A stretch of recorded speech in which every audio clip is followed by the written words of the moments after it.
Hi, good evening, everybody. I hope you're all doing well. Welcome to Publics at IIHS. This is a platform where we invite scholars, practitioners, and researchers to come and talk about their work and share their experiences. And today, we are really excited to have the co-founders and directors of StudioPOD with us here today, Mahesh Waghdhare, Mansi, Sahu, and Sarfaraz, Momin. They're here to share their experiences of running an urban design firm in India and the challenges and opportunities that come with it. So welcome to all of you, and we're really looking forward to hearing from you today. We're also joined by Krishna Balakrishnan. Krishna is faculty here at IIHS, and his research focuses on urban spatial analysis. He particularly studies spatial inequalities in Indian cities, particularly in the context of urban water resources. Krishna will be moderating today's session, so welcome to you too, Krishna. Before I ask Krishna to take over, a quick set of pointers. If you have questions and comments, please use the Q&A box that you see at the bottom. And we will take the questions towards the end of the talk in the Q&A session. For those of you who are watching us on FB, Facebook, you can also ask your questions and comments there in the comments section, and we will answer them towards the end of the talk. Also, we are all joining in from our homes, so in case there are any technical difficulties, please bear with us. So with that, I'm going to ask Krishna to take over and to introduce our speakers this evening and get the talk started. Over to you, Krishna. Thank you, Tanvi. Hello, everyone, and welcome to today's Publics at IIHS session. We have with us Mahesh Waghdhare, Mansi Sahu, and Sarfaraz Momin. They are co-founders and directors of StudioPOD, a firm focused on urban design, city planning, and landscape urbanism. Their work focuses on creating democratic and resilient social spaces with people-oriented design principles to foster a sense of community and vitality. Since 2013, StudioPOD has been working on projects of varying scales across multiple cities, both in India and the UAE. The projects span across disciplines, including urban design, urban and transport planning, campus planning, landscape urbanism, and streetscapes. Today, we'll share some of their work, and through that, we will talk about their journey as a design firm and also the opportunities, challenges, and struggles they're faced with in running an urban design and urban planning firm in India. A little bit about the speakers. So Mahesh and Sarfaraz both hold Masters in Urban Design degrees from University of California, Berkeley and University of Michigan, respectively. They both, prior to that, graduated from the Sir JJ College of Architecture, Mumbai. Mansi has a Master of Science in Architecture and Urban Design degree from Columbia University and a Bachelor of Architecture degree from the University of Mumbai. Over to the StudioPOD team. Thank you, Krishna. Thank you, Tanvi, for the lovely introduction. It's been a very good kind of pleasure for us to have on the platform over here with IIHS on Publics. So we are very excited to be here and also share our journey. Today's topic, we want to talk about urban design and planning and the role of urban design and planning within the urban development in India. So that's one thing which we have been really kind of very much focused on throughout our practice. So I would get started, and I will also introduce the firm and the folks in the firm as well as we move along. So I'll just take a direct deep dive in. So I would like to start with a story, what we call a tale of two cities, before we jump into the Indian context. These two cities, one is in Medellin in Colombia and other Rio de Janeiro in Brazil. So what I would really like to focus on is Medellin a few years back in the 90s was the murder capital of the world. And it also had a very stark history in terms of how the entire city had developed, but it transformed in over 2 decades to the world's most innovative city in 2012. So how did that entire transformation happen? The most important thing that changed, what changed in Medellin, Colombia, was the amazing leadership that they got. There's this mayor of Medellin,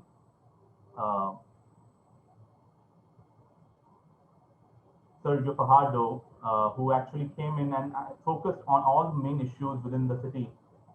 The point that the vulnerable populations had to be catered to, development of youth within the city itself, emphasis on all the main social amenities of education, recreation, nutrition, and to top it all, having a very good affordable public transportation to reach within the city itself.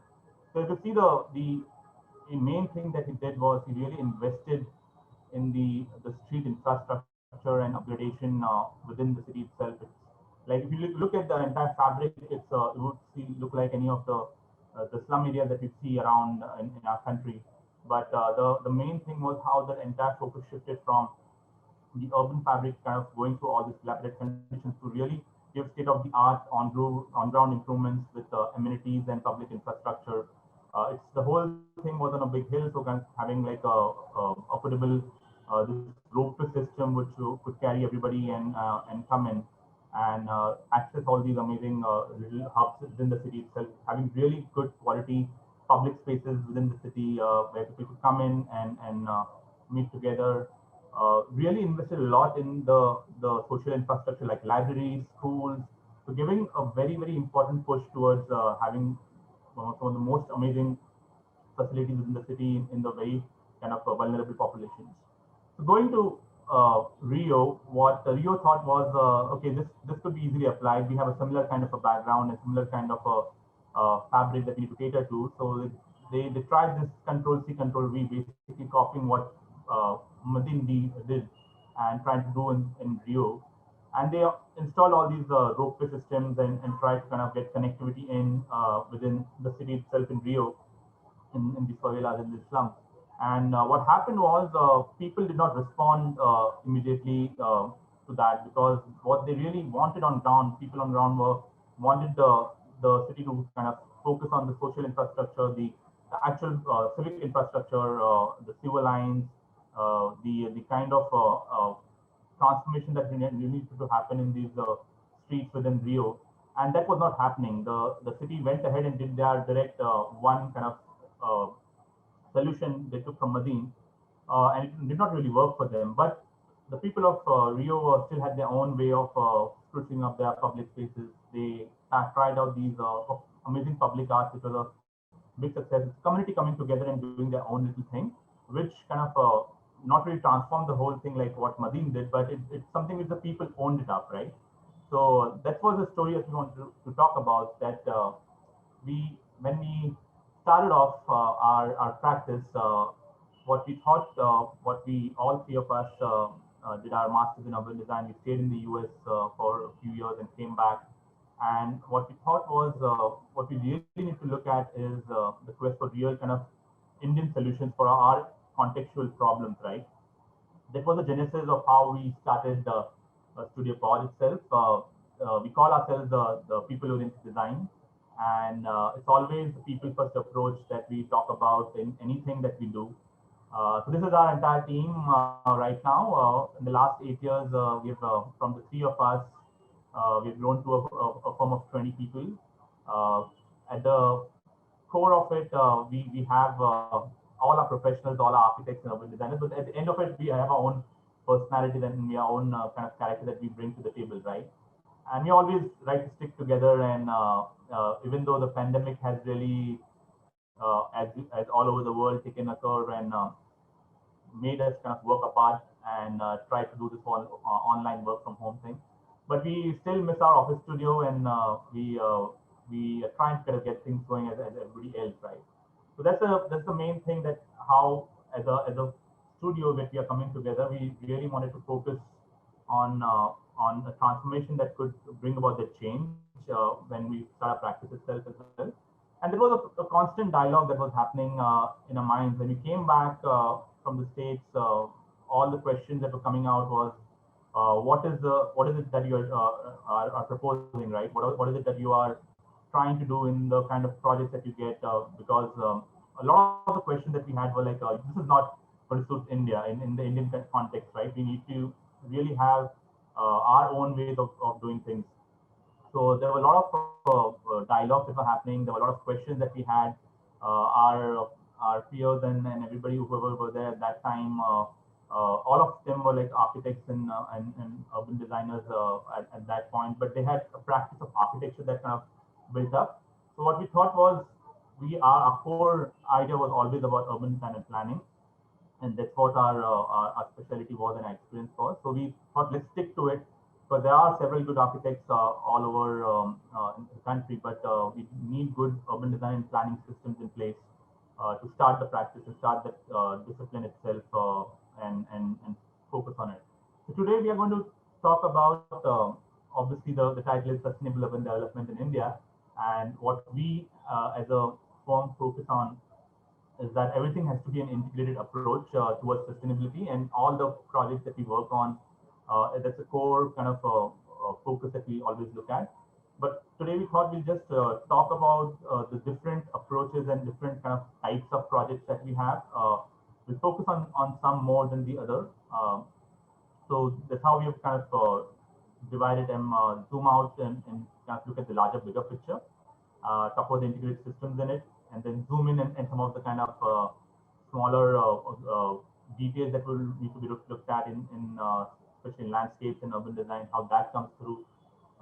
The data-driven approach in a lot of the projects that we do, we take up that, but a lot of times data is really missing, and how do you kind of approach that?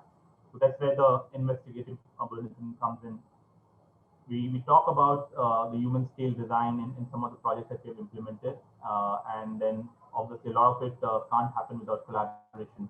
So let us just walk you through some of the projects and in this kind of context that we are setting in.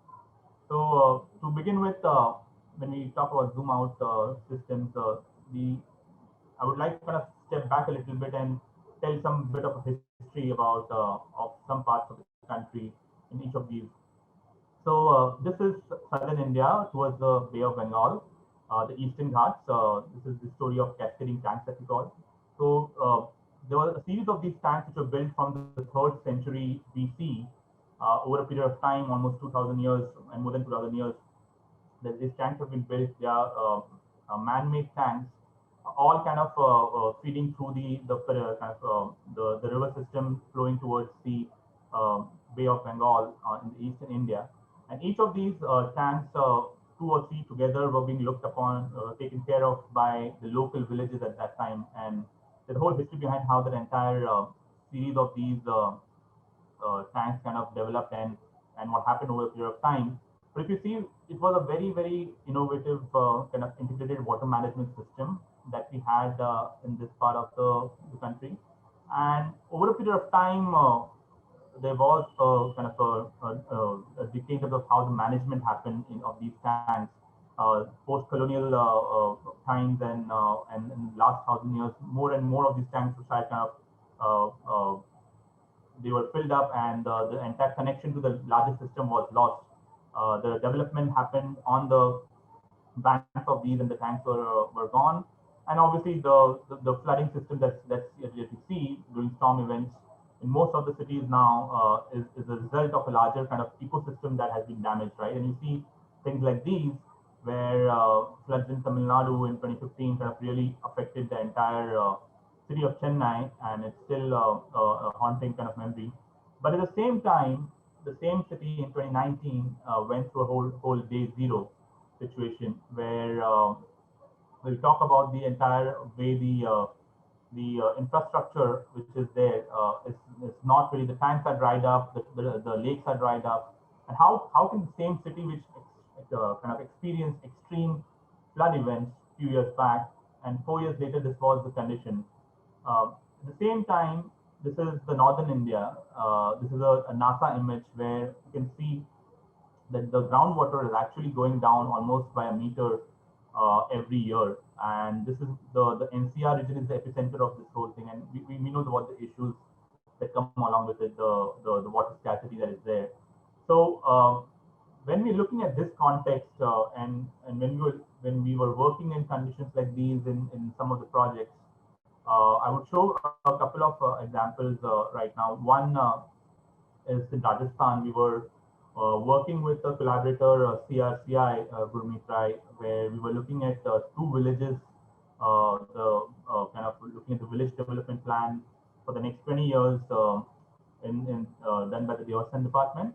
So these two villages actually, if you look at the larger ecosystem of Rajasthan with the Great Indian Desert, and then the entire kind of the rain shadow region which happens on the East Aravalli region, the villages actually kind of are Seventy and Garbhor that we were looking at. And the Aravalli itself has a great, amazing biodiversity kind of region, right? How it goes through. But the location of these villages is very kind of important. How the entire system kind of operates over there, the entire groundwater, how it kind of is, and how the movement of what happens within these regions. And if you see, what we did was these two villages. It's a larger kind of a network of this entire rainwater system, groundwater system that kind of goes towards the Gomti Naka, towards the main river itself. And the villages are quite close to each other. But the important thing was to look at any kind of future development. We had to kind of look at how the expansion of these villages would happen. These are all both temple towns, and how the village would develop over a period of time. It was a very important exercise for us. It's again a lot of limited data being there. The villages had amazing amount of social fabric which was there, but if they had the aspirations of expansion over a period of time, because they wanted to kind of really revive the tourism with the temple being in the center, and they wanted us to look at how the entire system would develop. So what we did was we really studied the hydrology pattern on the land, detected what was suitable for development, what was not suitable was something which was mapped out and was earmarked as a future kind of places for future development. And then once we did that, we actually mapped out all our kind of green systems, the blue and green systems which are there on those networks, so that whatever the remaining pieces were then kind of looked at in terms of some kind of consolidated future development. A very major kind of connection from the main kind of highway was established, where you establish a boundary of growth. And again, the red ones are the urban infills that would happen within the boundaries of the village development itself. So this was something which was carefully crafted out, and that's how in the next layers of integration of looking at how the entire the bus depot of the main grid would be located, and the new kind of neighborhoods that would be developed again on the same principles of keeping them walkable at distances, all the social amenities located at the right places in a walkable distance. And each of these were done in a manner that they were very close to the main center of the temple complex itself. So if you see how the development was charted out, was entirely based on what the future of this place would be, keeping in mind the ecological systems, the parameters that would establish, and really look at a broad development plan for the village in future. So if you go next, Mansi.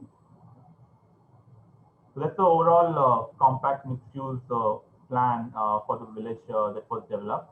And I'm just talking about few systems over here right now. There was much detailed analysis of each type of these. But that's the existing kind of view of how the village and the temple precinct was. And now if you see the larger greens which are there, which are for some of the agricultural lands.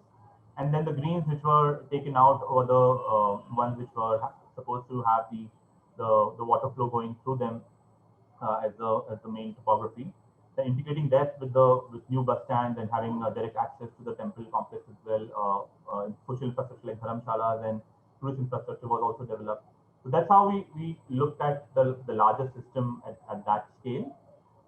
So once we, as urban designers and planners, look at that integrated system, how that kind of reflects at a smaller scale, and looking at a different kind of a process. There's another project that we were working on with a private developer at the same time. This is a riverfront project in Pune. This is right at the edge of the township, where the 100-acre township, where this amazing kind of iconic bridge kind of lands. And the entire riverfront, if you see, has a very natural kind of edge to the Mulamutha River in Pune. And the idea was that we were the master planners for this project were Dada architects, we were brought on board as a landscape urbanist who would actually integrate all the systems together. And working with our collaborator Enviroscape, Bhakti Thakur, we actually created a whole system in a place where we talked about the natural ways how Pune has these takeries, we call it, which basically are small hills. And the idea that there will be a contiguous kind of ecosystem from the takeries, the hills, to the riverfront itself, and then create the landscape as a part of the larger system itself. So the water again over here was a functional element of how it moved around in the larger context, even though the site was focused only as a township on the riverfront. So what we did was, before jumping into any kind of riverfront design, the one thing which we did was we actually went in and got a specialist who could kind of map out all the biodiversity along the river's edge, all the different kinds of plants, the flowering seasons, what kind of different shrubs and everything grows there, the trees, and also the birds and the animals that would form the entire ecosystem in that part itself, which was already existing. The riverfront had an amazing kind of foliage and dense kind of a landscape, which was an existing asset itself. So when we were asked to look at the landscape from a concept design perspective, like any other kind of developer, they were thinking of different kind of ideas that would bring, and maybe some kind of an iconic landscape that could be thought of in terms of whether it's ornamental or whatever. But what it did was, when we showed this strategy of biodiversity, that the asset was already there on site, the idea that it could be so close to nature, so close to the riverfront, so easily, even if it's a private development right all around it, that itself became an asset, and to be kind of brought upon the entire idea of what the main essence of this space could be. So if you see how we actually developed each of these elements, was the entire palette of landscape came, the tree cover, the shrubs, everything came for each of the different zones, whether it was the central park, the riverfront, the street avenues, everything was part of was developed from the existing, kind of biodiversity of the area itself. And then the entire understanding the habitat and the biodiversity really kind of gave us the cues of what kind of landscape could be looked at in terms of the edge conditions, in terms of the different kind of ecosystem that could be developed within that itself, along with the public realm movement and people's movement itself.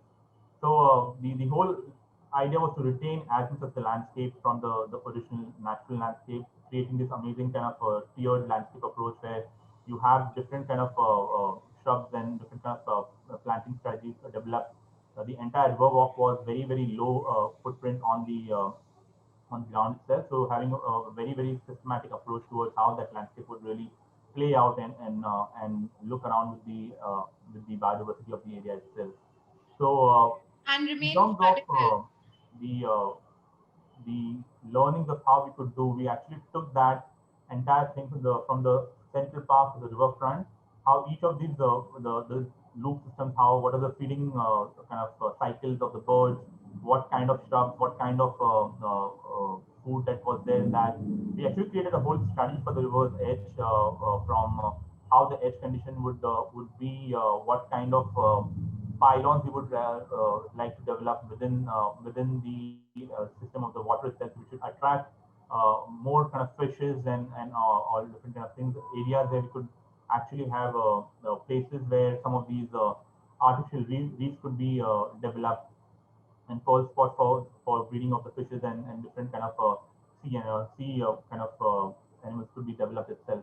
So that core idea kind of developed, and right now this entire piece of landscape is under construction. And that same thing in terms of biodiversity, how that would be developed, was taken into the central park itself as well. So, so the core idea always remained the same, but it was the macro level at the zoomed out approach of how the water and how the story of water could be integrated within the larger level master planning approach. And the same when it goes to a actual execution level place, how that entire system can be zoomed out to zoom in and taken that into the master plan and the landscape itself.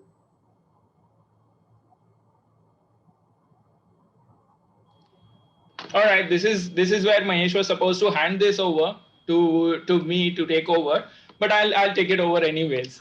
So hello everyone, and my name is Sarfaraz Momin. I'm going to talk about 2-3 topics over here, after which we'll hand over to Mansi, and then that's how we'll wrap up the session. So in the first sort of part of the presentation, Mahesh elaborated the idea that you need to zoom in, you need to be able to zoom out. We need to think ecology in different perspective. And in this project, we had the luxury of creating data for ourselves. Sometimes in urban planning and design, data becomes a challenge. So I'm going to talk about two things. I'm going to talk about one project where we had certain amount of data, and B, when we didn't have data, what did we do? There is always a challenge that, everyone says data, the data driven approach is very important to everything we do. But in India, with limited resources, the projects can be extremely challenging. And it can be even more frustrating to see that there is data, but it's not shared widely. And that is extremely sort of was upsetting to us at the beginning. It's like there is so much data available, but it's not really available to us. So, but I'm going to talk about the depressing bits later. Maybe I'll start with something where, we had data in one of the projects. Let's start with Thane Station. It's actually one of the most challenging projects that we've ever been part of. Thane Station has around 375,000 people using this station every day. It's one of the densest and the most, most used station in the country. And what happens is that we had some data. The blue lines that you see on the left hand side are the places where people come out from the station and they navigate through this, the jungle of rickshaws and cars and all sorts of things, and they try there to weave out a way from themselves. So we were hired as a soft mobility expert. We don't know what that meant actually. That's what the RFP said. With Crystal.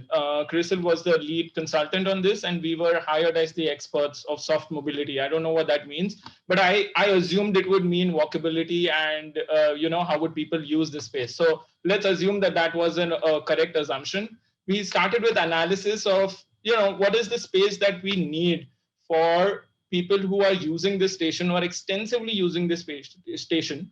We realized that, majority of the space or the users were actually walking from the station to a certain point, and then 15% of people were actually taking rickshaws, and 5% were taking cars, and 50% were buses. We suddenly realized that, this little 15% mode, and in fact 20% mode, is actually taking up around 90% of the space on ground.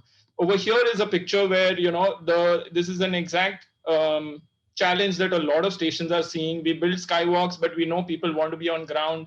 That's where the retail is. That's where people come out from the station and they want to walk, and they just did not have the space. So when you go to a municipal commissioner and you tell them that I want space for people, they usually say, what about my cars? What about, the rickshaws and the taxis? They have a very strong union, and you need to create employment. So they are very important, and all these sort of things.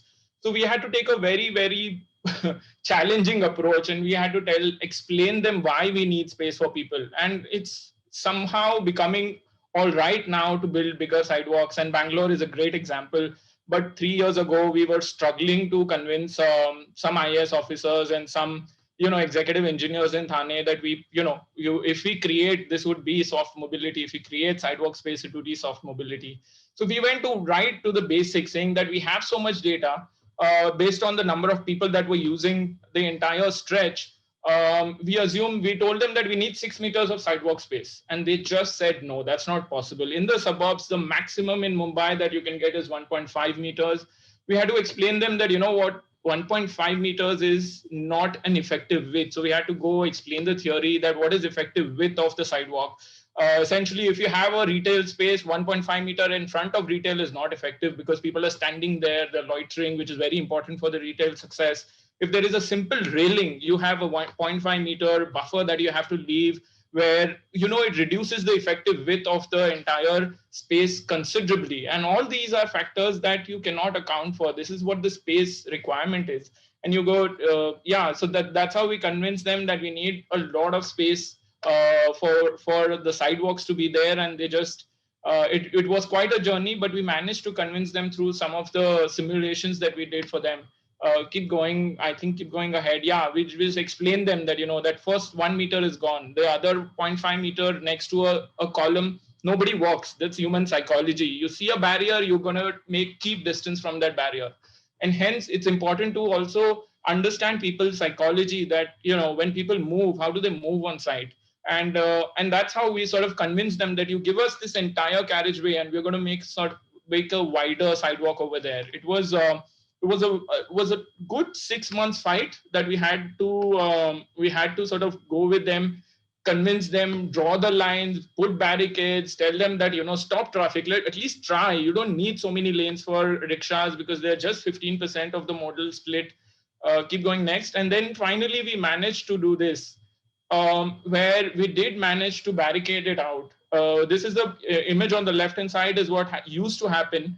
People anyways use this space, and there was just a 1.5 meter sidewalk in front of the retail space. But now we've managed to convince them to build this 6 meter sidewalk right outside the station, and it's all part of this big circulation. We had to create so many simulations and so many ideas to convince them that, what, this will help people.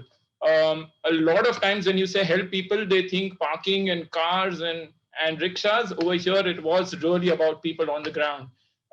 We're happy to say, yeah, the details are debatable. We couldn't win this war with the blue railing. Some things that you have to let go.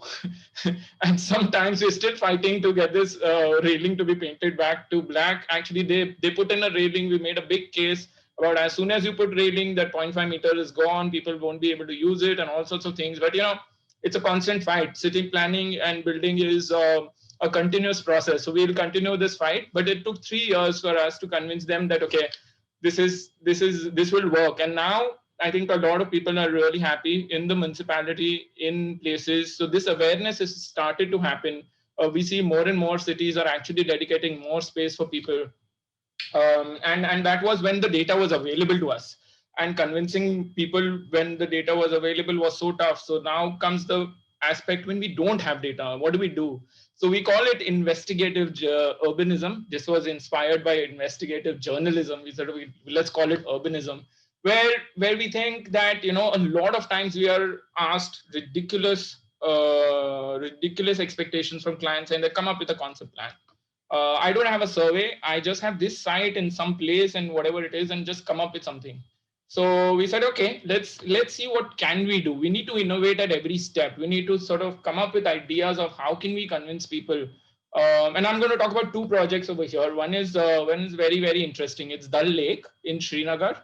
And this is an interesting story. The transport director advisor to the city of Jammu and to the city of Srinagar was called us one day and said that I have this problem.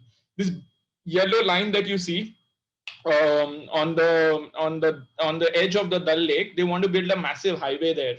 Why? Because you see the neighborhood that's called Nishad Bagh over there. From there, people are traveling all the way to Dal Gate. And the only thing that we can think about is if we can, or the roads and bridge department can think about in terms of development, is widening it more and creating more highways. So we came in here with an idea that, okay, we need to convince people that, okay, highway and expansion and lane increase is not the only way to sort of make sure we move people instead of cars. So what we did was we had to go back. Now, we had to understand the psyche of the Kashmiri people as well. We know that they're really proud of their history. They're really proud of their geography. And they're also they know that they're blessed and they're sitting in this little heaven. So what we had to do was we had to go back to those roots and make them understand of how Dal Lake is actually part of a larger system and has been historically extremely important in terms of transportation, in terms of everything, in terms of for everything. The lake was there for them, for the people. And if you go next, we'll just, what we did was we started certain studies and we started certain research. The data wasn't available. We had a quick study to be done, which was, we had to understand how can people commute from Nishad all the way to Dal Gate. So what we started was, okay, let's understand Dal Lake first. So on the top side, you can see that it's a progression from 16th century all the way to 1950s. We had this research that we dug up, which was about the evolution of Dal Lake as a lake, but also as a system of city building, right? You can see the green areas are something that happened over a period of time. We realized that the greens were not necessarily good in this case. They were actually encroachments into the lake. It had double effect. What it did was it reduced the capacity of the lake to store water, but also it encouraged a lot of encroachment. We also stumbled upon research that said that the British really wanted the boathouse because they couldn't own property in this land, and the boathouse itself came as a concept of encroachment into the lake. It's just changed our perspective substantially in this case. And over that research, we stumbled upon some really cool images that you'll see. So this is the organization of Dal Lake. You have lake over here and you have development all around. So you see Shalimar Bagh, you see Nishad Bagh, Tulip Garden, all of these sort of iconic settlements had a connection with Dal Lake. And somehow we, over the period of time, we had managed to disconnect them from this lake in some way or the other. And over when we did these investigative sort of historic analysis of the places, we realized that Dal Lake is actually these blue arrows that you see are stormwater drains that are actually coming all the way around the lake, and they are extremely important. Now, the moment we start building roads at the edge of the lake, we actually not only cut off these several of the streams that come in or the water that flows into the lake, we not only disconnect that, we also disconnect the habitat, the whole structure. And then we stumbled upon these images. And it was a massive discovery. We had several literature reviews and everything, and we realized that the lake itself was a huge highway that we used to use for all sorts of things, for commuting, for transport, which is also happening right now, but it's become so gimmicky that the floating market has become an attraction. But actually people used to use shikaras for every single thing. It was called the Venice because you could actually go to your houses from one part of the lake to the other, which you can't anymore because we've blocked all these drains over a period of time. You see the crowded sort of ghats that we had on one side. The shikaras were extensively used for transport of freight as well as people. It was interesting. And that's when the idea came to us that why aren't we not considering lake as an option of a multimodal integration, where this is a mode of transport and not only just a car, but we need to move people. And if we have this asset which is available to us, why aren't we using it correctly? And from D and E, from all these points of Nishad Bagh and all these areas, there are opportunities that we could connect several neighborhoods all the way to Dalgate and all these places which we thought wouldn't be possible using a highway. And then we had to come up with other simulations as well, in which we showed them that we need buses, we need 40 buses an hour. If we do that, we actually don't need expansion. We could actually increase the density of public transit in this place.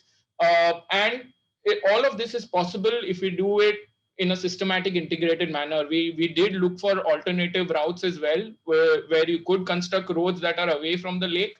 But the whole point was, if we can start thinking about high density sort of transit that can actually come along Dal Lake, it would reduce the chances of reclamation of the lake any further.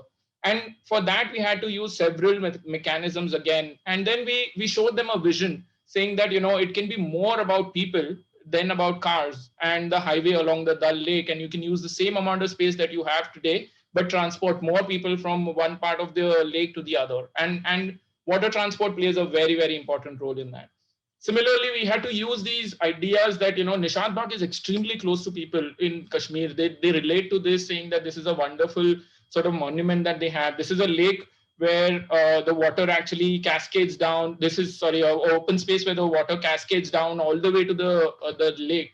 But over a period of time, we realized with this, we found out some old images, and we found out that, we lost the Baradari, which is this entry structure to the Nishad Bagh. And also there was no road that used to cut. Nishad Bagh had a direct connect to Dal Lake. And now systematically we've sort of constructed these lakes, these roads around the lake, which have become barriers. And one of our ideas was to, talk about this, that the road becomes a barrier, and how can we change that and create these monuments that can actually link back to the Dal Lake through public realm, through, we suggested ideas of how they can bypass this whole thing. How can Nishad Bagh come and connect to the lake again? How can Shalimar Bagh come and connect back to the lake again?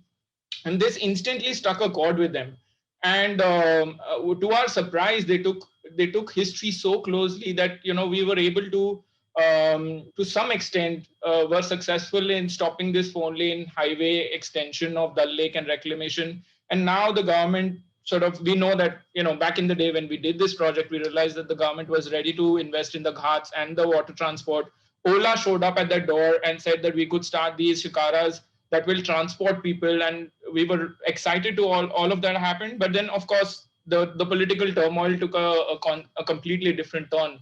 But we think it's a big win for us in that sense, that we did convince the client, saying that road expansions are not the only way. The same mistakes that happen in the West, we can avoid them over here by thinking a little long term.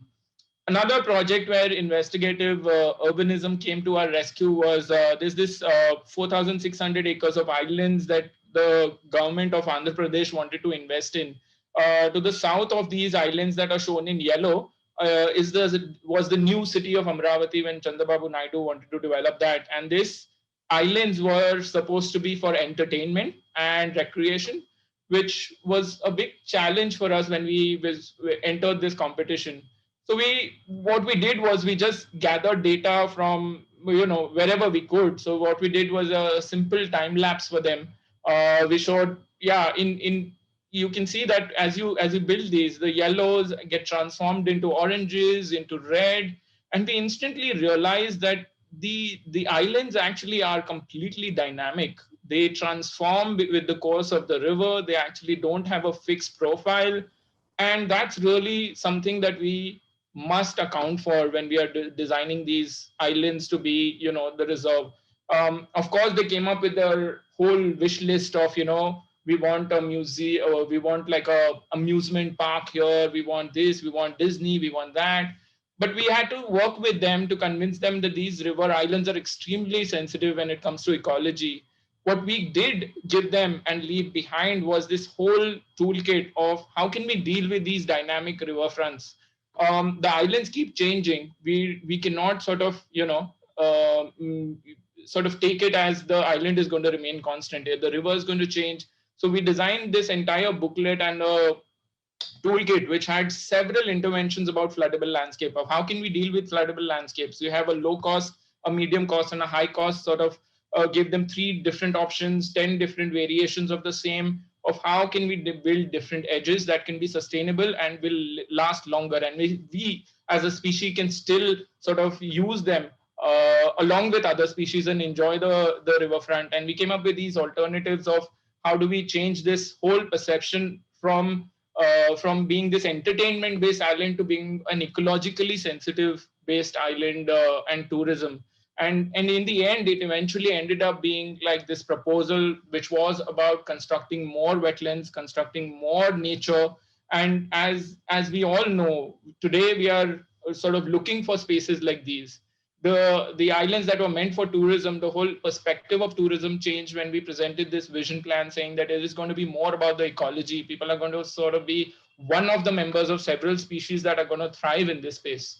And of course, this got approved. And of course, the government had to be turned over and things like that. But there are several portions of this plan that actually did manage to go ahead. We did manage to get certain things going on the island, which was very close to the ecological value of the place. The whole wetlands were restored. The edge conditions were looked at. We tried several low-cost alternatives of strengthening the edge instead of building against the nature. At this point, I'm going to transfer this to Mansi, who's going to talk about human scale. Over to you, Mansi. Well, of course, that's perfect timing. So there you go. All right. Yeah, I hope everyone's still awake. I'm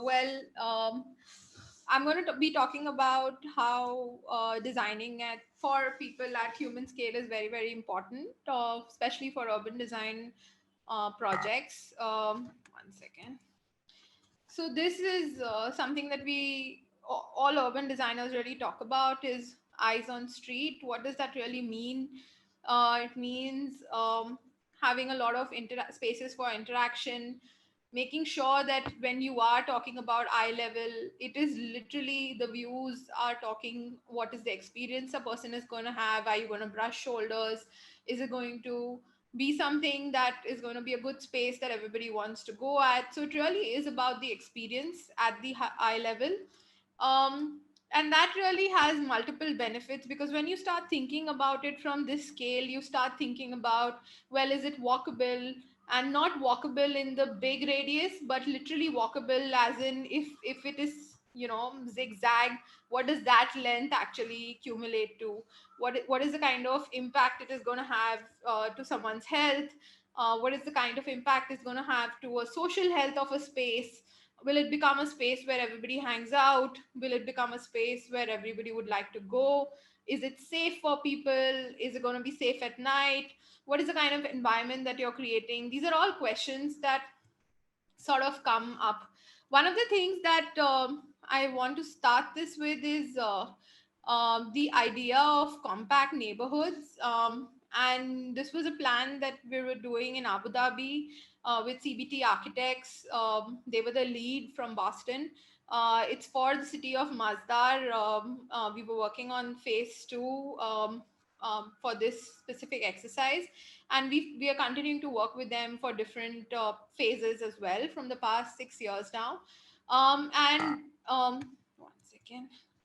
When we started doing this project, where we actually did a very quick study of what does it really mean to be walkable at a human scale. It really means that it needs to have many intersection. You need to keep it very, very shaded, especially in a space like Abu Dhabi, which is very hot. You need to have X amount of intersections, and a lot of spaces that are new planned actually forget this aspect of the master plan. So when we went in, we got these really large parcels, and as a team, we decided that we want to break these parcels, not just for the walkability component, but also for the saleability component, so that they can sell better. Different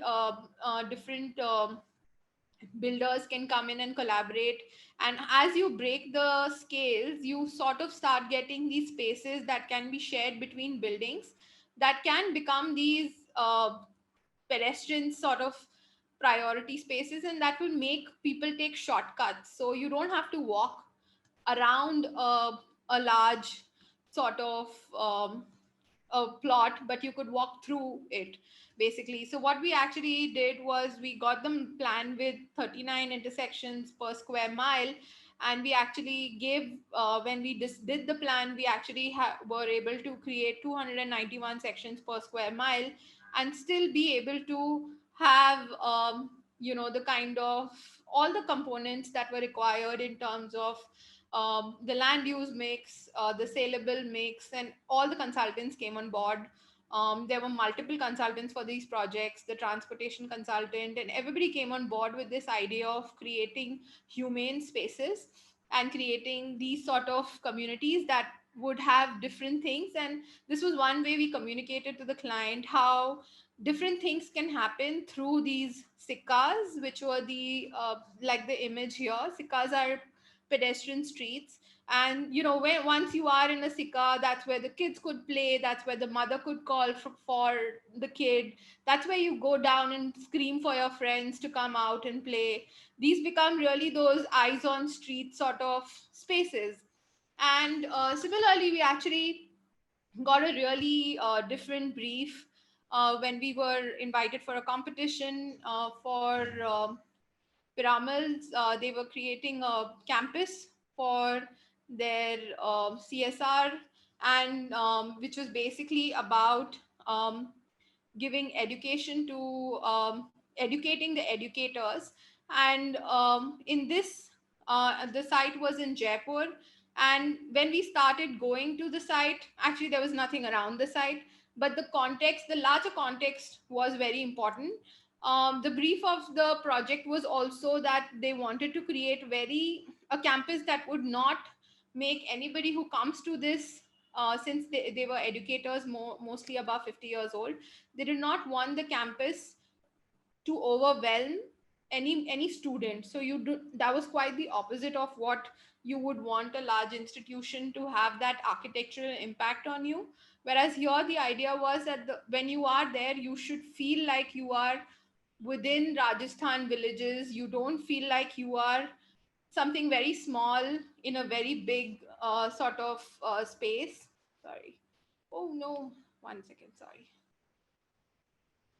And the idea here was that the master plan, when we first showed them, they got very they were like, well, this looks really crowded, you've done something wrong, because the other master plans have way too much space, and your master plan does not have that much space. And the reason that was happening is because we were not designing this master plan to look good from a bird's eye view, but we were really designing it to create the kind of spaces that is required for human heights, and the kind of spaces that are required for shaded atmospheres, and creating these little training villages for the educators from who were principals of different municipal schools from different villages in Rajasthan to come together. And we sort of took that research of what actually makes a good Rajasthan village. We took all that research and we tried to apply it to a new design. So we had all these connected networks. The green thing is actually an aranya, which was a forest area, which was the largest sort of open space. So if you are walking from one built settlement to the other, you would walk through the aranya. And what we ended up sort of when we talked about the project, it was very, very important for us to show these sort of eye level views, to show the kind of space that looks very, very small from a bird's eye view. But when you actually look at it from eye level, they are really good spaces that you can see as a campus become successful. So they had program where they wanted to create different educational kiosks. So we created a chalk where all these kiosks can come in, places where people can, even the dining hall had a very, very massive open space, planted around trees, designed to become like a dhaba. And the streets of the residential as well as the educational area were about creating these shaded courtyards, and really talk about architecture at that scale, and what does that do throughout the day, especially in a context like Jaipur's. These were what we call chai courts. So all the classrooms opened onto these chai courts where you could have a break at 4 p.m. And that's where you would come and take that little break before you go to the larger sort of spaces. And then the living clusters also were similar, where each cluster had its own private green, where you had different badminton courts. But when you come onto the streets, you would get this really good activity with different batches. They can come together, and that's where you would have the ATM of the campus. That's where you would have anybody who wants to sort of exhibit a new teaching style would come and sort of create their kiosk in this street. So we were very, very happy with this plan, because really talked about human scale, and something that does not look good probably as a master plan when you show it, but when we showed the views, we could really sort of convince them with the kind of scales that is required for good urban design, especially in the kind of climate that is there. I think if you're not bored, I'll talk about one more thing: strategic collaborations. This is something very important, because I don't think we've ever really done a project without a collaborator. Especially the bigger the project, it's better to have different collaborators. It's of course the collaboration is difficult, and just like this, there were multiple politics that's always going on. But at the end of the day, it's always good to have that dialogue. It's always good to create. So some examples of different kind of collaborations that are very close to us. So this was a collaboration that we actually did with the people of Mumbai. It was a master plan where we did not draw a master plan, a vision plan where we did not make a vision plan. It was really about getting and listening to what people want. So it was about creating noise about the portlands of Mumbai, which is around 1,300 acres of area in the island of Mumbai, making noise about it, telling people that look, there is a land. We actually had pop-up picnics right next to the coal dumps to get people to see the coal dumps, and this was really headed by Meera Sanyal and also Admiral Rao. They became our partners and the local champions who took it up. It's now become an NGO. It's still running around, but we had to have exhibitions at stations, metro stations, street exhibitions. We had design charrettes where we called everybody from the community and all over Mumbai to come and give ideas of what is their vision and what would they want this 1,300 acres to look like. So this was really fun and successful, and a master plan where we didn't draw a master plan, but at the end of it we learned so much because we actually were able to hear what people of Mumbai actually want. This was another instance. It's a collaboration with SOX, headed by Asia Initiatives and Geeta Mehta, and she won this project for creating social capital sort of master plan and engagement with 3 villages in Vijayawada, in Amravati, and over here also the idea was not to go with a design, but to actually go, and we had a lot of fun talking to the women's group of the villages and the children of the villages. We just to understand of the little open spaces and the Anganwadi and the schools that they have, what is the kind of spaces that they want around it.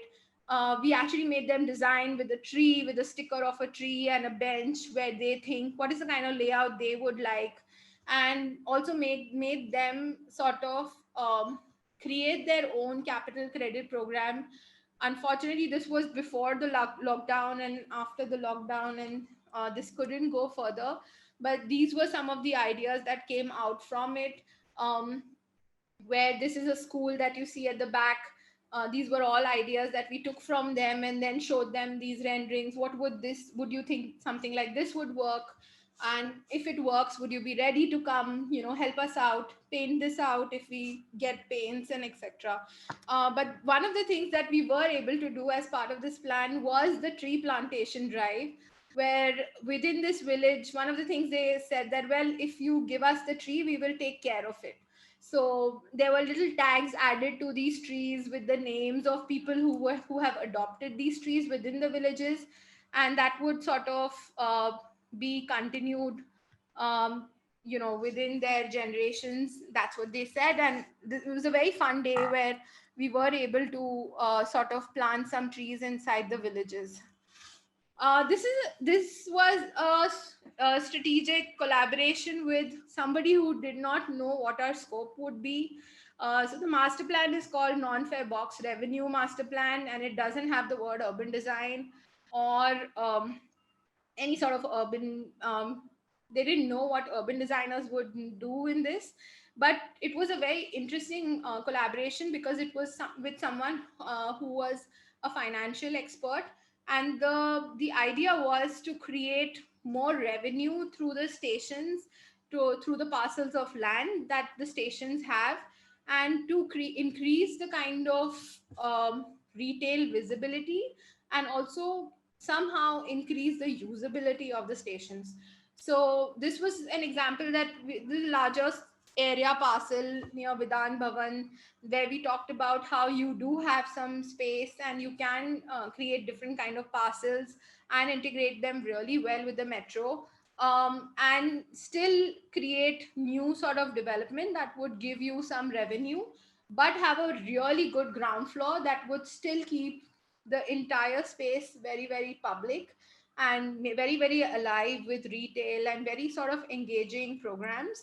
But one of the biggest success of this sort of project is this station, the underground station in Kolaba, where we were able to replace this parking garage that was planned within the station, and we actually were able to compress that and also create a better opening to the station. So we have this Kolaba Woods garden which is there, and we actually showed them this proposal that if you allow the station to open up and have a very good accessibility from the station and the garden, between the garden, you would end up having this amazing sunken plaza which would connect everyone who's coming here, and it would be like a stroll in the park, and you are able to go down and take the metro.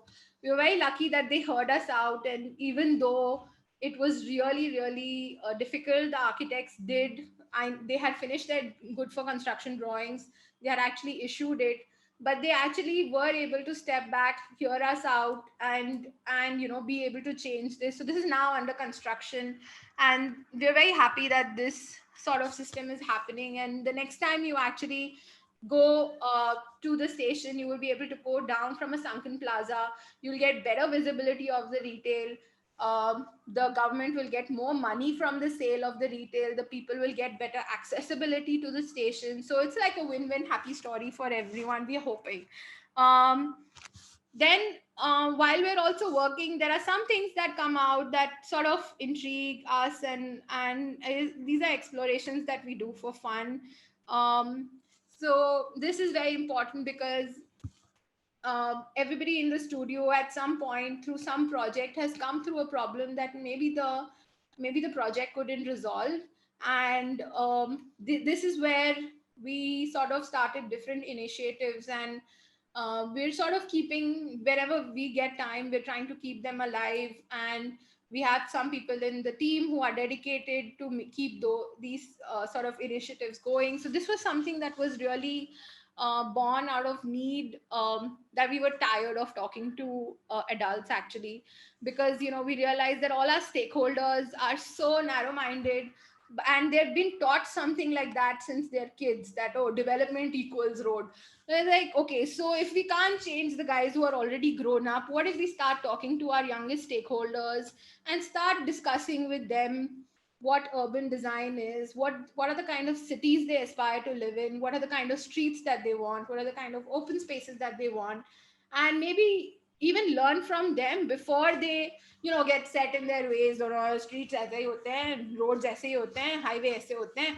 So this became a really cool initiative where we are talking to children from schools, and we're going to their classrooms, we're having discussions with them, and some of the most amazing stories. It's a good break for everybody from our studio. We get to learn a lot from these little guys. They teach us so much. So these are just some glimpses of what that happens. These are all people from our studio who have gone to different classrooms, talked about streets, talked about different urban systems. And if you know a school who would like to collaborate and have a session with us for this, just contact us and we'll be happy to take a session. Then something that came about from different projects, we realized that water is very important, and a lot of our projects actually ended up being very sensitive to the way water is flowing, or historically, or how do you actually make sure that it is preserved, how do you make sure that we don't concretize all our rivers, what are the kind of solutions that happen, and also started investigating on what is the kind of history that water has gone through in India. So this is just a glimpse of a publication we are working on, and trying to create different a toolkit for different kind of water strategies that India has, and also attach some of our ideas of how we think these can be relevant in today's terms as well, or how urban designers can and urban planners can use them as part of their projects. So that's something we're also doing. But really, one of the things that a lot of people started telling us, well, you've been only designing concept plans. What about reality? What about, ऐसा India में नहीं होता है. It looks good on a diagram, but then what happens when it actually hits the street, and all these cuckoo ideas. Can you actually build them? Well, that's what we are trying. So here was one of something that did give us the cuckoo idea look, where we decided to create a landscape and said, well, we won't we'll create such a good system below that we actually do not need to walk over it and spoil it, so that you can actually have a canopy walk and have an entire natural ravine system that goes below it. And that's a project that Sarfaraz, if you want, Sarfaraz can explain you. But this project is now also becoming reality. They're actually the ravine has passed the master plan, concept plan, tender, GFC, and now it is being executed. Within 6 to 7 months, you'll be able to see the ravine and take the canopy walk and be able to see the nesting birds. And hopefully in the next 10-20 years it will become a destination for Pune, where you can sort of create this is another example of a plaza where we used recycled concrete modules that were precast to come in and create different kind of seating styles, very zoomed in, very small little space inside a commercial building. But we're very happy that it turned out very, very close to what the concept was. And these are just projects that we've started with. We are only 7.5, 8 years old in this September. And we have a lot of work to do as urban designers in India. And Sarfraz always says that you don't need one studio pod, you actually need 100 studio pods, maybe 1,000, to actually make our country really, really good for everybody who's and proud. And not everybody will be like, oh, India mein aisa hi hota hai, and then they can say, well, India mein aisa hi hota hai, this is how streets are. We are very proud of our indigenous design options. So I think that's where we'll end. Hopefully we are still good with time, and yeah, we'd love to be in contact with all of you. So follow us and email us if you have any doubts, and let us know. Thank you. Thank you, Mahesh, Sarfaraz, Mansi. That was great. I mean, it's great to see the diversity of projects you guys have managed to do, in 7.5 years, as you mentioned. It's quite amazing, I think.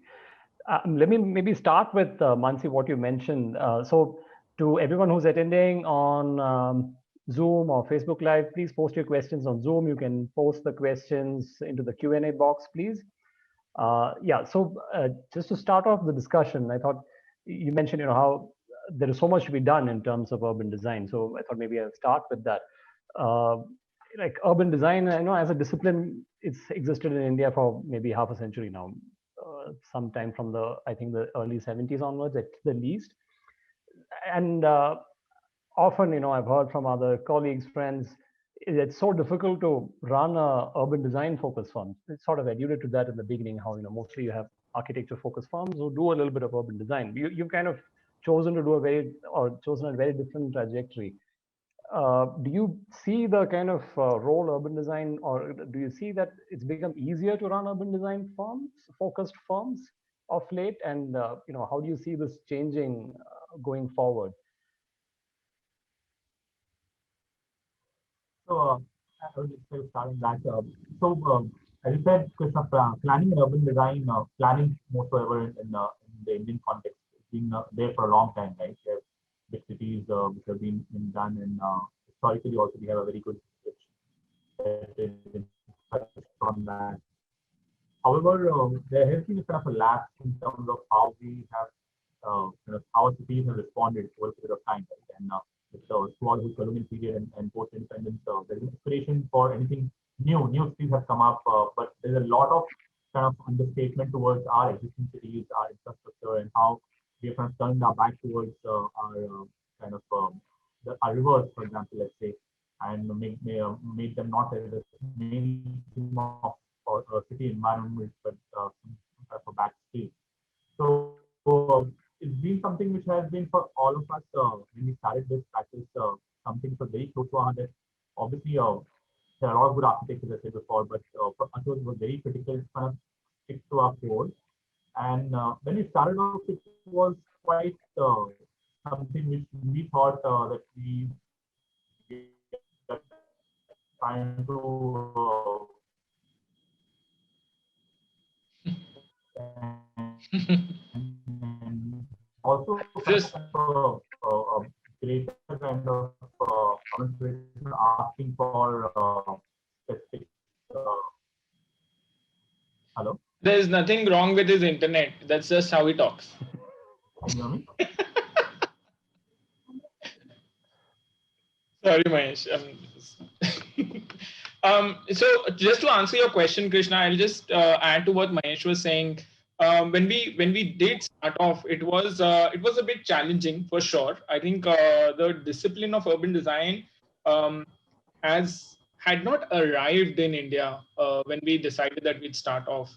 However, architecture was extremely well sort of positioned, and we did struggle with this right in the beginning, saying that no, we will make sure that we stick to. There are amazing architects in India. We really think that there are amazing architects. I think what took us some time, but we very quickly came down to this realization that we will stick to urban design. When people asked us, is there anything to do in urban design in India? And we said, look at every corner around you. There is so much to be done. That mindset helped us in that sense, and it's getting easier by the year.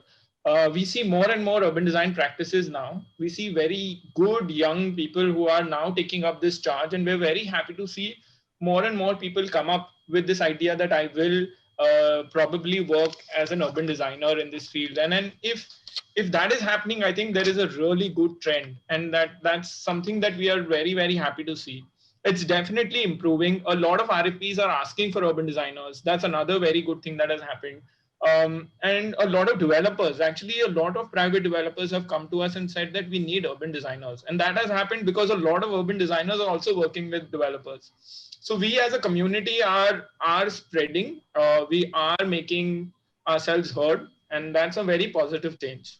Yeah. I also think it really is about collaboration, and we realized that was key to a small practice like ours. We knew that urban design is our strength, and for everything, we would like to collaborate. So, if it is a conservation project, we would never say that we are conservation experts. We would like to collaborate and get a conservation expert, get a planning expert, and be the kind of catalyst to start that conversation. So a lot of times we are the ones who are raising our hand and be like, well, I think you need to hire a planner for this project also, or I think this needs a biodiversity survey also. And I think that was something that was very important for us. And so first we made space for ourselves, and then we sort of made sure that everybody else is also coming to the table. And that's something that we did decide to do the day we started pod.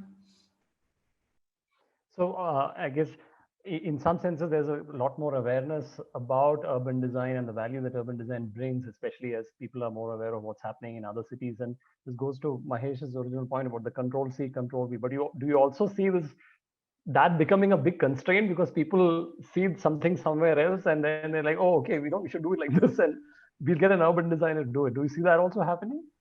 Yeah. Absolutely. You see, all our rivers have concrete edges now. All the time Yeah. we are always, and I think that's okay, because a part, I mean, we used to get frustrated initially. I think we are growing up and we're getting better. Now we know that, okay, if they are saying I want this exact thing, we can, over the process of the project, convince them to create a project that is contextual and required. And it's just a matter of dialogue, because a lot of times clients say that because they don't have any other example to see.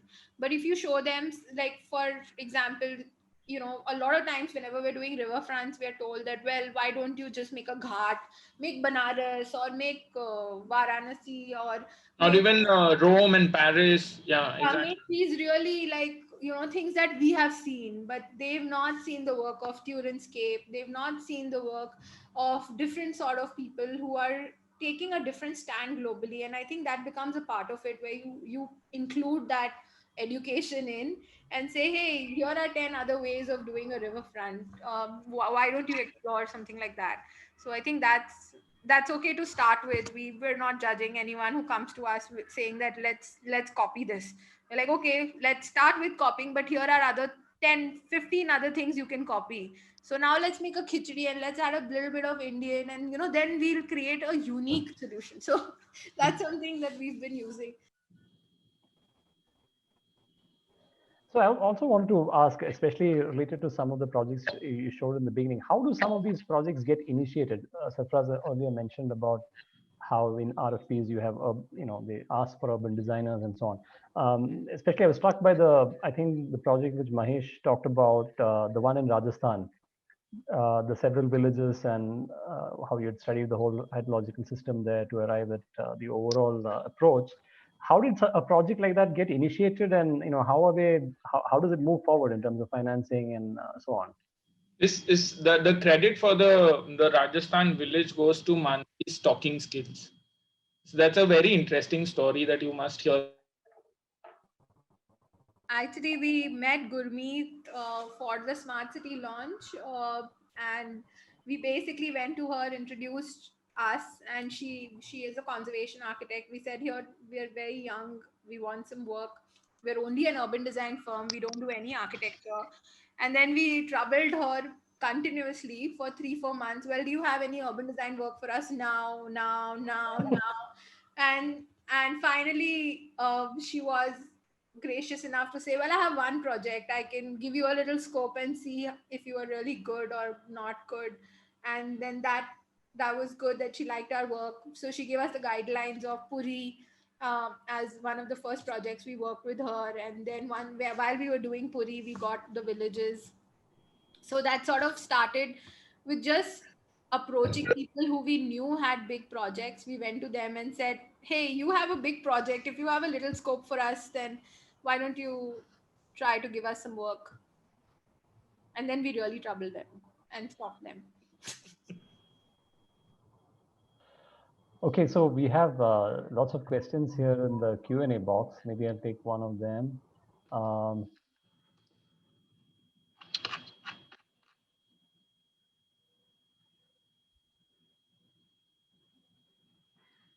Yeah, so there are some questions about the kind of, I guess people want to hear more about the challenges that you guys were faced with when you started out, and how you went about addressing some of those, because I'm sure it wasn't easy starting out as a small firm. So could you talk about maybe other experiences, other challenges, especially maybe related to the public projects, because you showed quite a few public sector projects, and I'm sure those must not have been easy.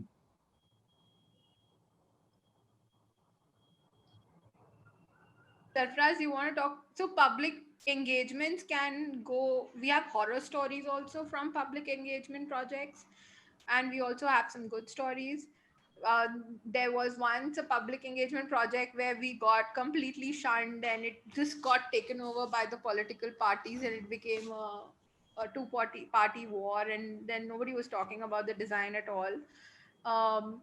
When we sort of started, we were a very odd bunch.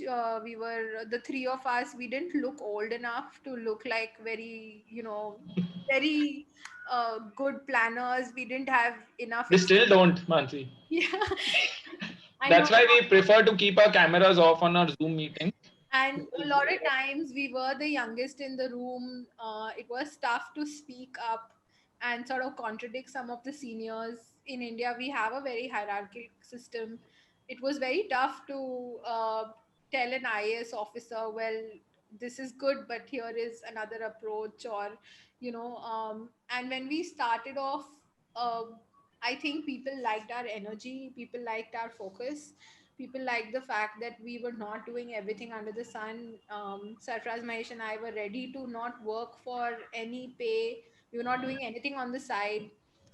We were only looking for urban design projects, and we our focus was to build a good team. One of the first things that we decided as the first target of StudioPOD was to find 3 other people like us who want to do similar kind of work in India and who are good enough. And we're lucky that we have 20 other talented people who are kind enough to work with us today. But that was how we measured our success. It was not about how much money we got and how many projects we got. It was really about getting like-minded people together, because that really increased our power to take more projects, to show people, look, here is a talented team ready to work for you, ready to give you all the attention and give the project the attention. We were not going to get it done by anybody else. The three of I, us were yeah, there. I think I'll add to that at the same time was that, it was extremely surprising when we started off. There were these voices in our heads and around us saying that you don't have any political connections, you don't, you're not old enough, or gray hair, or your resume is not strong enough. But when we went with ideas, equipped with ideas to these IAS officers, surprisingly, a lot of them were also open to newer ideas. I think that's one quality in India, that we can clearly say that people are looking for change. They know that traditional systems have failed. Somehow the planning in India in the traditional method hasn't worked out, and it is time that we move on and try something new. And this energy that people saw in us, I think, also had a very big role to play in the way we got projects. They saw that we are young, we are eager, and we want to be there participating in bringing about change, and they really sort of helped us out in that sense. So at the same time, there's this duality that we always have in India, where one side is always talking about experience and gray hair and this and that. On the other side, there were some ISs who were like, I want good ideas, I want great ideas, can you bring that to the table? And we were there with that. So that really helped us. Yeah, and I think I can see Kirti's question, which is related to this one only, is as a female professional, how difficult was it? And especially for public engagements and So, government officials, well, it was very, very difficult. It still is. I think when I started, we were two of Sarfaraz, Mahesh, and I was younger. I was not married, and everybody kept, even our clients kept telling Sarfaraz, Mahesh, well, she's going to get married and go away and take 33% of your firm with her. So what are you going to do then? But I think the idea was that we are going to make it work, because it didn't matter. It was not a linear process for me to start the firm, get married, then start the firm. In fact, it was the other way around. I started the firm, then found a husband who would be okay with me running around all over India, and that was quite important. I've had government meetings where I have had to keep a strong face and almost be like brutal during the meeting, and then go home and cry, because it was so difficult to do that. But I think it really is about having a support system. It really is about having a knowledge to back you up, having a team to back you up, and not give up. Like, everybody is going to say this is not how it's done. This, what if you have a baby? Well, I don't know. I don't have a baby yet, but we'll see. But it doesn't matter. I think I want to tell all the women to be ambitious, to be fierce. And I a lot of times, a lot of people really fear me also, because I'm quite brutal when it comes to things. I'm quite like muffat, and it's something that's become a defense mechanism also now. But I think that it's okay. If you have a support system, it just helps you grow and become better. So don't give up, and in the end, just talk to the person like how you would talk to a human being, and not like someone who's sitting on a pedestal. So I've spoken to chief ministers very, very casually because I don't want to give them that pedestal, because then I'm not able to communicate. So I think it is important to communicate as humans, and once you do that, through all the struggles, I'm still alive, so it's okay. We'll all power through this. So we have another question related to the kind of challenges. So this one is about, when you are involved in these urban design projects, especially government projects and so on, they take so long, as you mentioned, and in some senses, like you mentioned about the blue railing, unless you really get involved in all the details, there is every chance of things going wrong. So if the question is really about how do you manage to are these projects, do they bring in enough money to kind of warrant that kind of engagement, especially long term with attention to the minor details?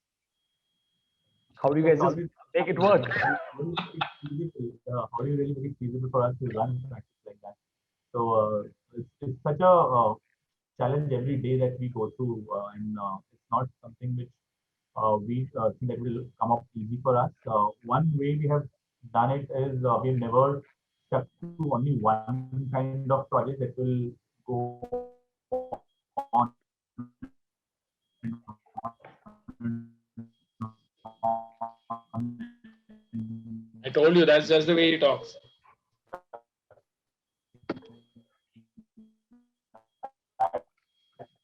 Mahesh, if you maybe switch off your camera, you might be able to talk. Yeah. So well, diversity of different kind of roles that yeah. Yeah, I think that is true. We've actually donned a lot of different hats as in different roles and different projects, and we've managed to carve out little spaces for us that could get us paid well.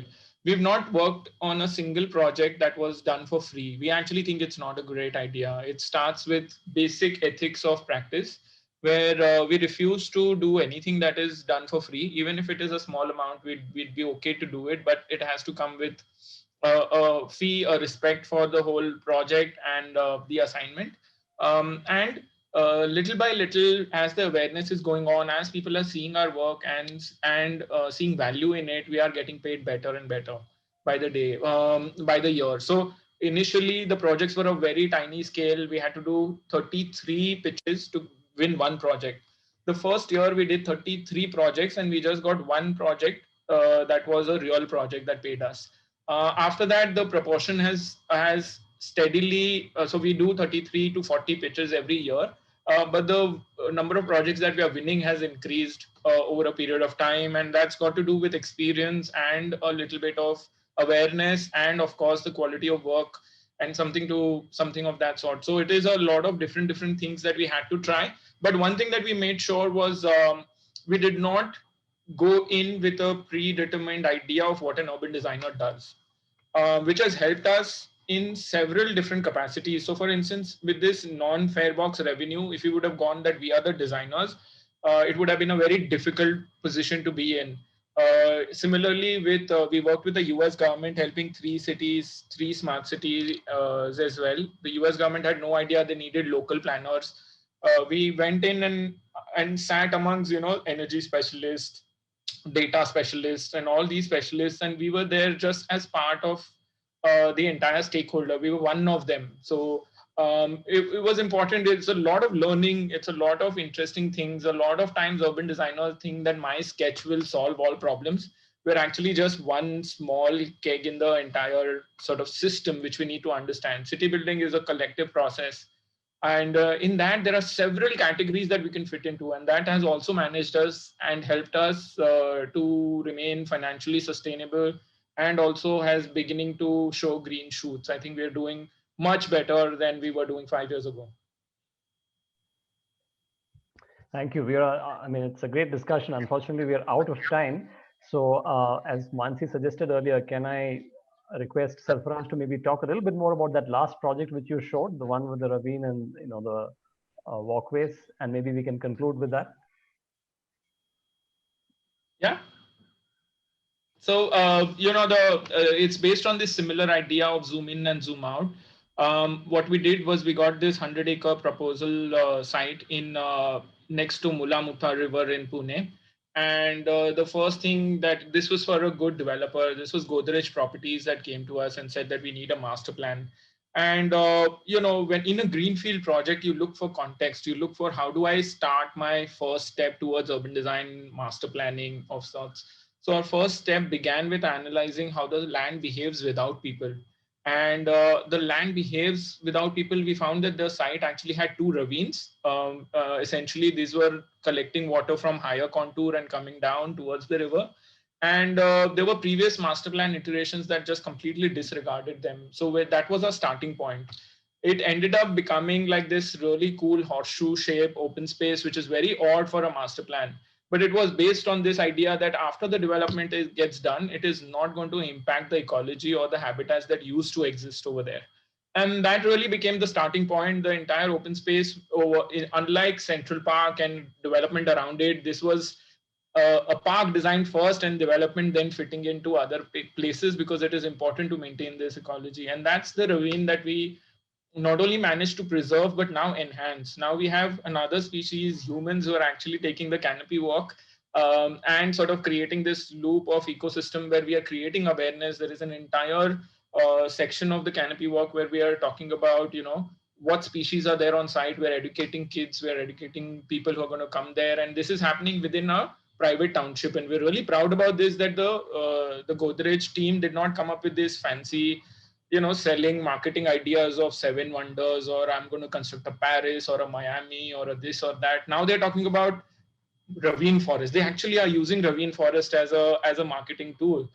Ecology, and they're talking about species, and they're talking about trees, and it's amazing. It was just spectacular. Like I said, you bring new ideas or good genuine ideas, and there are people who are actually willing to sort of accept that and build on top of it. So the canopy walk is almost ready. In 6 months time, will actually the entire ravine park would be available to people to experience. So yeah, that's the little story that we did manage to bring very technical terms into the main realm of urban planning.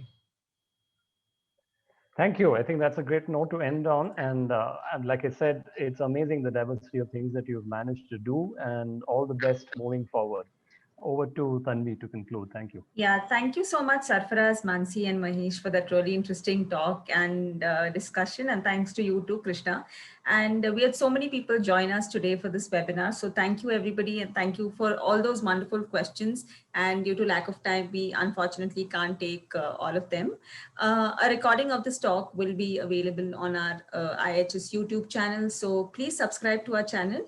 And also do follow us on our social media channels, where you'll get to know more about our projects, the work that IIHS does, and upcoming events. So thank you, everybody. Have a good evening and stay safe.